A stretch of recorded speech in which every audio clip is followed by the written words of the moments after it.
सबको लगता है कि पंजाब ने राघव चड्ढा से जेड प्लस सुरक्षा जो है छीन लिया है, लेकिन सवाल यह है कि आखिर जेड प्लस सुरक्षा क्या होती है और पंजाब सरकार ने राघव चड्ढा से इसे क्यों छीन लिया। दोस्तों, इसे लेकर आम आदमी पार्टी के नेता संजय सिंह और सौरभ भारद्वाज ने जो बड़ा बयान दिया है वह काफी चौंकाने वाला है। इससे जो है राघव चड्ढा की असली सच्चाई जो है पता चलती है। दोस्तों, इसके अलावा ऐसा कहा जा रहा है कि राघव चड्ढा को फंसाया जा रहा है। इसके पीछे पूरा गेम क्या है, आइए समझने की कोशिश करते हैं कि आखिर पूरा मामला कैसे शुरू हुआ और राघव चड्ढा से जेड प्लस सिक्योरिटी क्यों छीना गया। दोस्तों, जैसा कि आप सभी को पता होगा कि राघव चड्ढा पिछले कुछ दिनों से बहुत ज्यादा चर्चा में थे। उन्होंने जनता से जुड़े मुद्दे जो है उठाए थे, चाहे वह मिडिल क्लास से संबंधित मुद्दे रहा हो जो उनके ऊपर टैक्स लगाया जाता है, या फिर एयरपोर्ट पर जो महंगे खाने मिलते थे चाहे उनसे जुड़े मुद्दे रहे हो। इस पर जो है कानून बनाने की जो डिमांड था सरकार से उन्होंने किया था। लेकिन अब एक खबर सामने निकल कर आ रही है कि पंजाब सरकार ने जेड प्लस सिक्योरिटी, जो जेड कैटेगरी की जो सिक्योरिटी थी वह जो है पंजाब सरकार ने छीन लिया है। तो सवाल यह है कि आखिर जेड प्लस सिक्योरिटी क्या होता है और पंजाब सरकार ने यह सुरक्षा जो है क्यों छीन लिया। इसके अलावा दोस्तों, सबसे चौंकाने वाली बात यह है कि राघव चड्ढा को जब पंजाब से राज्यसभा सदस्य के रूप में चुना गया था, सांसद के रूप में, तब जो है जेड प्लस सिक्योरिटी जो है इनको दिया गया था। लेकिन अब जो है पंजाब की सरकार ने, मतलब पंजाब ने इनको जो है सुरक्षा जो दिया था उसे जो है हटा दिया है।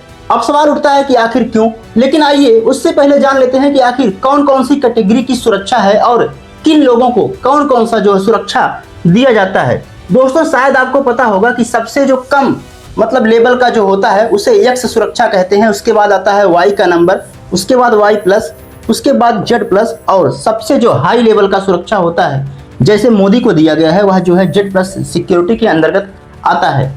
इसके अलावा और आसान भाषा में कहें तो जो मुख्यमंत्री लोग होते हैं, मतलब जो वीआईपी लोग होते हैं या फिर बड़े जो सेलिब्रिटी होते हैं, उनको जो है जेड प्लस सिक्योरिटी जो है प्रदान किया जाता है, मतलब वहां की सरकार द्वारा। इसके अलावा आप सभी को पता होगा कि जब राज्यसभा सांसद के तौर पर जब डिप्टी पद का उनको पद दिया गया था राघव चड्ढा को, तो उनको जब हटाया गया था तो अशोक मित्तल को उनकी जगह पर रखा गया था, डिप्टी जो है पद दिया गया था। इसके अलावा एक खबर यह चौंकाने वाली है कि अशोक मित्तल के घर जो है केंद्र सरकार ने ईडी भेज दिया है, मतलब अब उनके घर जो है रेड पड़ने वाली है।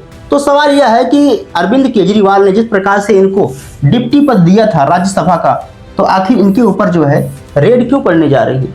क्या इसके पीछे केंद्र सरकार कोई साजिश रच रही है, जबरदस्ती मतलब इनको क्या फंसाया जा रहा है, इसके पीछे की पूरी सच्चाई क्या हो सकती है।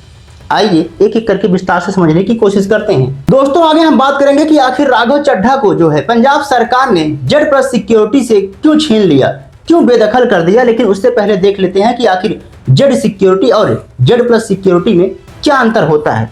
जैसा कि दोस्तों आप देख सकते हैं, जब किसी व्यक्ति को जेड सिक्योरिटी दिया जाता है तो उस व्यक्ति की सुरक्षा में लगभग 20 से 25 लोग जो है शामिल होते हैं और यह जो है हाई लेवल का सुरक्षा माना जाता है। इसमें जो है सीआरपीएफ के जवान हो सकते हैं या फिर स्टेट पुलिस हो सकती है, जो ऐसे व्यक्तियों को जो है देती है सुरक्षा। इसके अलावा शायद आपको पता होगा कि जब जेड सिक्योरिटी दिया जाता है तो लगभग 24 घंटे 7 डेज मतलब इनकी सेवा करते रहते हैं ये लोग।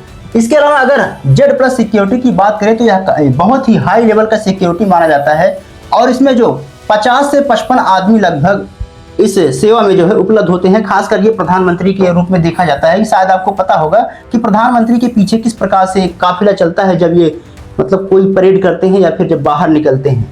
इसके अलावा इसमें जो शामिल होते हैं एसजी कमांडो लोग शामिल होते हैं, जो इस प्रकार के लोगों को मतलब प्रधानमंत्री की कैटेगरी के लोगों को जो है सुरक्षा प्रदान करते हैं। इसके अलावा जो भी व्यक्ति हाई लेवल का रहता है, मतलब जो बहुत ही ज्यादा फेमस रहता है, तो उसको भी यह जो है सुरक्षा प्रदान की जाती है, जैसा कि राघव चड्ढा को दिया गया था। लेकिन अब उनसे जो है यह सिक्योरिटी पंजाब सरकार ने छीन लिया है। बहरहाल आइए देखते हैं कि आम आदमी पार्टी के नेता सौरभ भारद्वाज ने जेड प्लस सिक्योरिटी को लेकर क्या बयान दिया है राघव चड्ढा के संबंध में। दोस्तों, जैसा कि आप सभी को पता होगा कि राघव चड्ढा ने यह दावा किया है, अब जो है जब से पंजाब सरकार ने राघव चड्ढा से जेड सिक्योरिटी छीना है तो अब केंद्र सरकार ने उनको जेड प्लस सिक्योरिटी जो है दे दिया है। तो सवाल यह है कि क्या केंद्र सरकार इस प्रकार के लुभावने सुरक्षा देकर क्या राघव चड्ढा को अपनी तरफ खींचना चाहती है।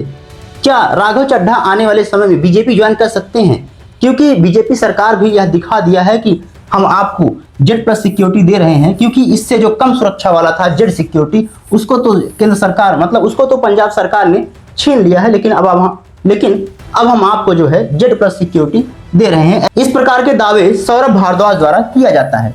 बहरहाल दोस्तों, इस बात में कितनी सच्चाई है, आइए और ज्यादा जानने की कोशिश करते हैं। इसके अलावा दोस्तों, जिस प्रकार से आम आदमी पार्टी और राघव चड्ढा के बीच विवाद तेजी से बढ़ता जा रहा था, तो ऐसे में जो भी सरकार के खिलाफ पोस्ट डाले गए थे राघव चड्ढा के द्वारा, तो उन्होंने जो है हटा दिया था और प्रधानमंत्री मोदी की बहुत ही ज्यादा तारीफ की थी। तो ऐसे में यह भी कहा जा रहा था कि आने वाले समय में जो है बीजेपी ज्वाइन कर सकते हैं, और इसका एक मेन रीजन यह माना जा सकता है कि केंद्र सरकार ने अब जो है राघव चड्ढा को जेड प्लस सिक्योरिटी जो है उपलब्ध करा दिया है। जब से पंजाब सरकार ने उनकी जेड सिक्योरिटी जो है छीनी है, तब से यह जो है सुरक्षा इनको प्रदान की जा रही है। बहरहाल आइए देखते हैं कि आखिर पंजाब ने राघव चड्ढा से जेड सिक्योरिटी क्यों छीना। दोस्तों, शायद आपको पता होगा कि अरविंद केजरीवाल के ऊपर कई सारे आरोप हैं, चाहे वह मनी लॉन्ड्रिंग का केस रहा हो या फिर कारोबारी में जो है करोड़ों का रिश्वत लेने रहा हो, इसके बाद जो है चाहे वह घोटाले से संबंधित रहा हो, तो इन्हीं सभी वजहों से जो है अरविंद केजरीवाल को जेल भुगतना पड़ा था, इनको जो है जेल में सजा काटनी पड़ी थी।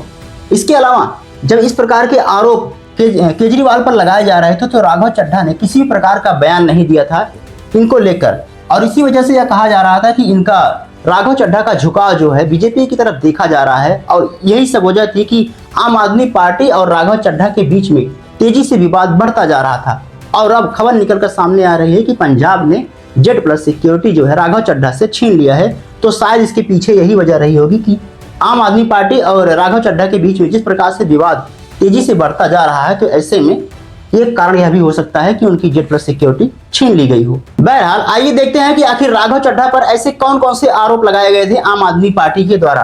दोस्तों, जैसा कि शायद आपको पता होगा कि यह आम आदमी पार्टी के नेता संजय सिंह है, और राघव चड्ढा के ऊपर कई सारे आरोप इनके द्वारा लगाए गए हैं। राघव चड्ढा के ऊपर यह आरोप लगाया गया था कि जब पश्चिम बंगाल में चुनाव का मुद्दा, वोट चोरी का मुद्दा जब उठाया जा रहा था, तो राघव चड्ढा इस पर कोई बयान नहीं दिए थे। इसके अलावा जब टीएमसी पर महाभियोग प्रस्ताव लाया जा रहा था, तो राघव चड्ढा ने इस पर साइन करने से इनकार कर दिया था। इसके अलावा जब एलपीजी मुद्दे को लेकर जो गैस क्राइसिस और पेट्रोल क्राइसिस दुनिया भर में देखने को मिल रहा था, तो उसका असर भारत में भी देखने को मिल रहा था।